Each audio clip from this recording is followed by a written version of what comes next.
5th of March, 7 o'clock in the morning here at St. Michael's Beach. A beautiful morning. The river mouth is still wide open and it's basically impossible to cross to the other side during high tide. So here's the river again. Sea still going way up into the river. Nature's angry, but it's beautiful at the same time.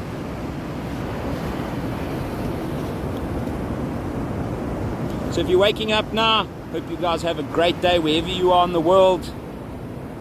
I'm here at St. Michael's Beach.